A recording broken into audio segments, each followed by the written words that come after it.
When it comes to advertising Halloween 3 Season of the Witch, there was evidence marketing the computer age, but the marketing theme is remembered by creepy silhouettes of children in costume marching underneath a floating head.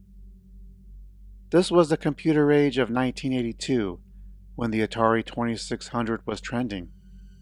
While there were appearances of microchips and computers, it was mostly superficial. Colossus, the Foreman project, this was not. This makes the robots, I will sometimes refer to as automatons, more intriguing. By our standards, this was an example of advanced technology. This was not, however, technology within reach of the time. Surprise, still not. While the automatons were clearly antagonists, vital to the story, they get little in exposition or background. So who were they? What's the technology behind them? And what happened to Ellie? I've got my theories. This is where I say, the alternative theories mentioned within may cause anxiety, rage, and disbelief. But that's why you're here, I hope. Kindly consider leaving a like, share, or subscribe if you enjoy this video. And happy Halloween. The robots could have easily been portrayed as hired mercenaries. Their silent obedience explained away through witchcraft or devout loyalty to Connell Cochran. Instead, they're part of Cochran's inner world, his past, all said with little fanfare. Connell Cochran was a toy maker, a jokester, certainly an inventor. We had to wait until Buddy Kupfer's quick exposition about one of Cochran's inventions for the first clue given about the robot's lore. I didn't know that. And before that, he used to make toys. Oh, remember that? When I had one of those when I was a kid, used to sit and watch it for hours.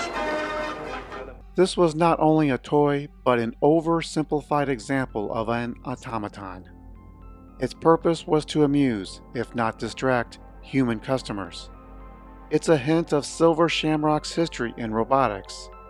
It's a hint that human mimicking machines exist among us, even if we just smile at them. When Chalice sneaks back to the factory trying to find Ellie, he stumbles across an old woman knitting alone. Thinking she's the type who would know where, he literally shakes her down for information. But surprise, she's an automaton. At this moment, we don't know what to think of her. Was the old woman just a parlor trick? Maybe an early prototype of Cochran's engineering?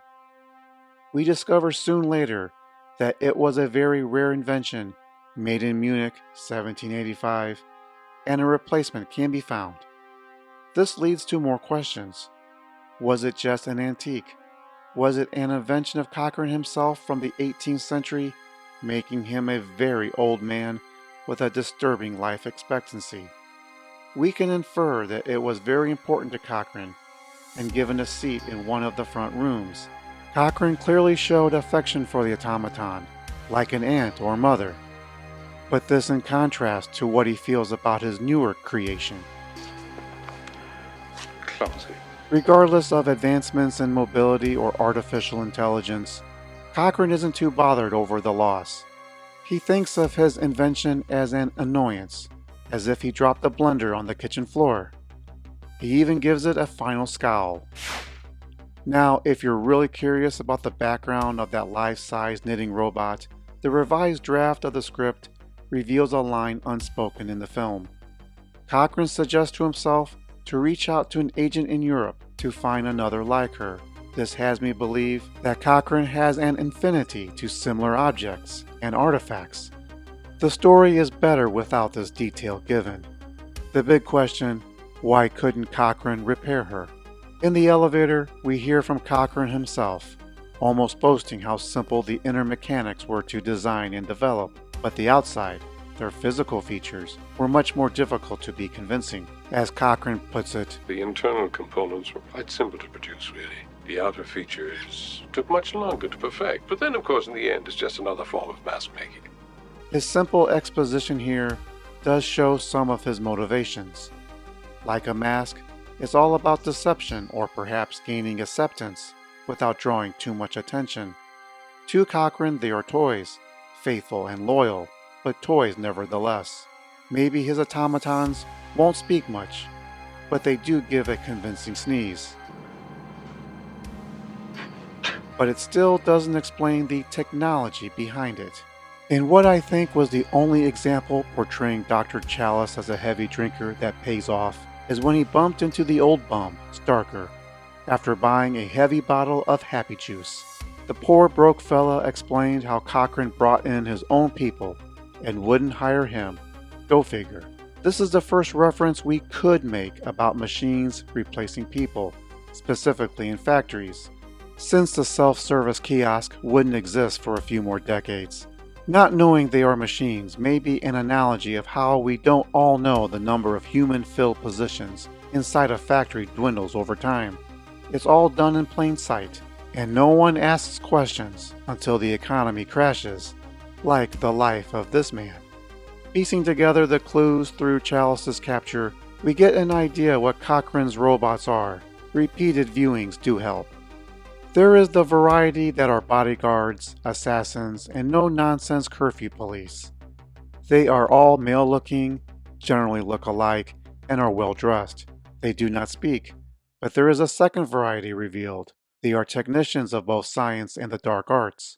They are all male-looking, generally look alike, and dressed in white lab coats. But unlike their mute cousins, they do talk. Sir, malfunction. Camera 2. There is no explanation. Maybe the voice box would cost extra. I don't think the people of Santa Mira were robots. Outside the general guidelines the film set out, well-dressed mute men with homicidal tendencies, robots don't need curfews. It's 6 o'clock. Curfew.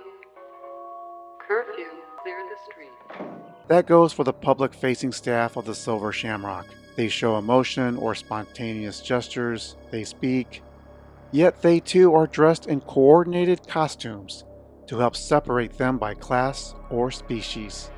This takes us to Ellie and the robot theories. One of the open questions is, what happened to Ellie? That's on top of, why was she so compliant early before she tried to kill Chalice, and the sudden introduction of killer women robots. The theory we can take at face value is Ellie was taken out of the hotel room and summarily replaced by a robot doppelganger in record time. We don't know how they made the robot so fast. While Ellie does have a change of wardrobe through her time in Santa Mira, she can be identified by her bandana. Either the Silver Shamrock Corporation has a fully stocked wardrobe department, or they transferred clothes from the real to the fake. If we don't have an idea what happened to her, ultimately it's pretty settled with the Inferno. The alternative theory, one that's pretty dark, is this is Ellie, with cybernetic implants. No, she's not a clone or a reproduction. She's just been altered physically and mentally. Losing her ability to speak, she carries some memories or natural responses like leftover residue. If you want in-film evidence, let's listen to Cochran answering Chalice's question, where is Ellie? Right in there. Was this Cochran trolling, lying to Chalice, or was he telling the truth? Perhaps there is middle ground. This is the present truth as Cochran sees it. A new Ellie, as the old one has been replaced and forgotten. If we choose to scale this dark technology to the others, we have a pretty messed up world Cochran made. Stealing the living in order to manufacture the Walking Dead. A more nutty theory, and this would take a little mind twisting, is Ellie was a robot all along. What we know for certain is that Grimbridge escaped a pursuit from Cochran's henchmen, wanting to spill the conspiracy to anyone who would listen. Cochran doesn't know what was said or who knows what, and he sends in his most advanced prototype. Ellie introduces herself as the daughter and chisels her way to the only person who has a confidential doctor-patient relationship. She finds clever yet effective ways to win his trust. Since Grimbridge was a vendor, Silver Shamrock knows the location of his business. Ellie might not even know she's a robot and behaves off of the implanted memories and details, such as recognizing Grimbridge's car. Too much Blade Runner? When the automaton gathered enough data, Cochrane retrieved his prototype for information upload and reset. The hotel room didn't show any signs of struggle. In attempts to capture Chalice, there was a lot more breakage. This adds fuel to the idea that Ellie's departure wasn't so melodramatic. Returning to the factory, she was idled, and someone hit the factory reset button. This could be why she lost her voice. If you read Ellie as a double agent, then much suspension of disbelief begins to make sense. It would explain why she went maniac when her mission was over and being taken away from home base. More so, it makes sense why she slept with a man twice her age. There is that cutaway of Ellie being rushed into the factory by the automatons. At first glance, given the inferred context, she's being escorted against her will.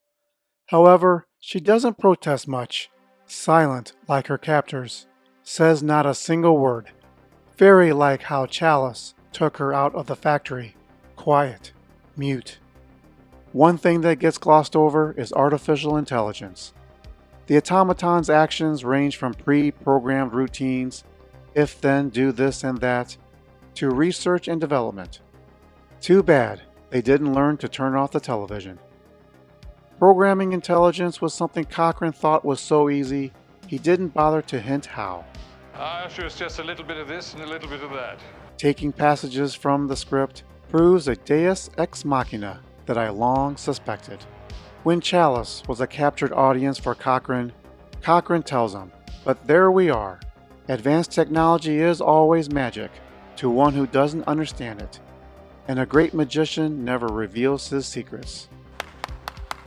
So was the orange pudding just witchcraft software? This is Mr. G of Synergy saying, the only robots to look out for are the killer robots. Check out other videos on the channel.